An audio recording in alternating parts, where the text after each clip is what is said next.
England తో జరిగిన first ఓడే మ్యాచ్ లో టీమిండియా 4 వికెట్ల తేడాతో ఘన విజయం సాధించింది. ఇక సెకండ్ ఓడే మ్యాచ్ కోసం 9th ఫిబ్రవరి కతక్ లో ఆడడానికి ఇరు జట్లు సిద్ధమవుతున్నాయి.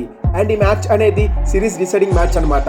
3 మ్యాచ్ల సిరీస్ లో టీమిండియా 1-0తో లీడ్ లో ఉంది. టీమిండియా ఈ ఓడేలో గనక విజయం సాధిస్తే సిరీస్ సొంతమైపోతుంది. సో ఇంగ్లాండ్ అయితే ఈ మ్యాచ్ కోసం గట్టిగానే ప్రయత్నిస్తుంది ఈ సిరీస్ లో నిలవాలంటే. సో ఈ వీడియోలో మనం కతక్ యొక్క pitch report, weather report, ground యొక్క స్టాట్స్, టీమ్ లో ఏమైనా చేంజెస్ ఉన్నాయా, బోత్ టీమ్స్ యొక్క ప్లేయింగ్ 11 గురించి, ముఖ్యంగా విరాట్ కోహ్లీ నీ ఇంజరీ గురించి తెలుసుకుందాము. ఎందుకంటే ఫస్ట్ ఓడేలో నీ ఇంజరీ కారణంగా విరాట్ కోహ్లీ అయితే టీమ్ కు దూరంగా ఉన్నాడు. అండ్ సెకండ్ ఓడే కోసం విరాట్ కోహ్లీ ఉంటాడా లేదా అన్నదే పెద్ద డౌట్ గా ఉంది సోషల్ మీడియాలో. సో ఈ టాపిక్స్ అన్ని చకచకా తెలుసుకుందాము. ఇక టాపిక్ లోకి వస్తే ముఖ్యంగా విరాట్ కోహ్లీ నీ ఇంజరీ. విరాట్ కోహ్లీకి అంత పెద్ద నీ ఇంజరీ ఏం లేదు. విరాట్ కోహ్లీ బాగానే ఉన్నాడు. సెకండ్ ఓడే కోసం సిద్ధం అవుతున్నాడని శుభమన్ గిల్ నిన్న జరిగిన ప్రెస్ మీట్ లో అయితే చెప్పాడు. సో ఇదైతే టీమిండియాకి గుడ్ న్యూస్. ఛాంపియన్స్ ట్రోఫీకి ముందు విరాట్ కోహ్లీకి అంత పెద్ద నీ ఇంజరీ లేకపోవడం టీమిండియాకి గుడ్ సైన్ అని చెప్పాలి. సో సెకండ్ ఓడేలో అయితే విరాట్ కోహ్లీ బ్యాక్ ఇస్తారని చెప్పు. మరి విరాట్ కోహ్లీ టీమ్ లోకి వస్తే శ్రేయస్ అయ్యర్ సంగతి ఏంటి? మిడిల్ లో మంచిగా స్ట్రాంగ్ గా బ్యాటింగ్ చేశాడు. ముఖ్యంగా నెంబర్ 4 బ్యాటింగ్ ఆర్డర్ లో అద్భుతంగా రాణించాడు. గత మ్యాచ్ లో కూడా టీమిండియా ఎర్లీ వికెట్స్ పట్ల శ్రేయస్ అయ్యర్ ఒక మంచి పార్ట్నర్షిప్ అందించి 50 రన్స్ అయితే కొట్టారు.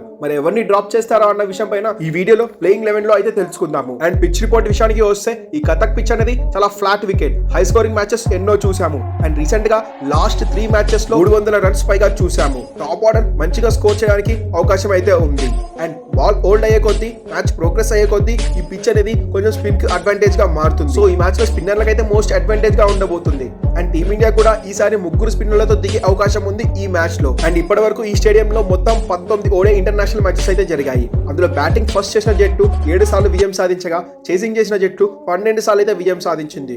సో ముందుగా ఈ స్టాట్స్ పట్టిని చూస్తున్నట్లుగా అయితే ఏ టీం అయితే ముందుగా టాస్ గెలుస్తుందో ముందుగా బౌలింగ్ చేయడానికి అయితే ప్రయత్నిస్తుంది. అండ్ ఈ పిచ్ పైన బ్యాటింగ్ యావరేజ్ స్కోర్ వచ్చేసి 280 రన్స్ గా ఉంది. అంటే ఈ పిచ్ పైన ముందుగా చెప్పుకున్నట్లుగా ఫ్లాట్ వికెట్ కాబట్టి మంచి రన్స్ అయితే వస్తాయి. ఇక ఈ 2 జట్ల ప్లేయింగ్ 11 విషయానికి వస్తే England Ben Duckett, Phil Salt, Joe Root, Harry Brook, Jos Buttler, Livingstone, Jacob Bethell, Brendon ట్రాసే, జోఫర్ ఆర్చర్, ఆదిల్ రషీద్, మొహమ్మద్ షాకిర్తో బరిలోకి దిగే అవకాశాలు కనిపిస్తున్నాయి. అండ్ టీమిండియా స్ట్రాంగెస్ట్ ప్లేయింగ్ 11 విషయానికి వస్తే జైస్వాల్ ఈ మ్యాచ్ నుంచి రూల్డ్ అవుట్ అవుతారని తెలుస్తుంది. సో విరాట్ కోహ్లీకి అయితే అంత పెద్ద ఇంజరీ ఏం లేదు. శుభమన్ గిల్ చెప్పకనే చెప్పాడు విరాట్ కోహ్లీ సెకండ్ ఓడేకి ఖచ్చితంగా టీంలో ఉంటాడని. సో ఖచ్చితంగా జైస్వాల్ డ్రాప్ చేస్తాడు. సో కెప్టెన్ గా రోహిత్ శర్మ, వైస్ కెప్టెన్ గా గిల్ అయితే ఈ మ్యాచ్ లో ఓపెనింగ్ చేస్తారు. అండ్ విరాట్ కోహ్లీ వాటౌన్ లో శ్రేయస్ అయ్యర్ 4th ఆర్డర్ లో, కేఎల్ రాహుల్, హార్దిక్ పాండ్యా, అక్షర్ పటేల్, జడేజా, కుల్దీప్, షమి, హర్షిత్ రాణాతో టీంలోకి బరిలోకి దిగే అవకాశాలు కనిపిస్తున్నాయి. ఫస్ట్ ఓడేలో హర్షిత్ రాణా మంచిగా బౌలింగ్ చేసి మంచి బ్రేక్ త్రూ ఇచ్చాడు కాబట్టి సో సెకండ్ ఓడేలో కూడా ఇతన్ని కంటిన్యూ చేయొచ్చు. సో ఇది సెకండ్ ఓడేకి సంబంధించిన మ్యాచ్ ప్రివ్యూ అనమాట.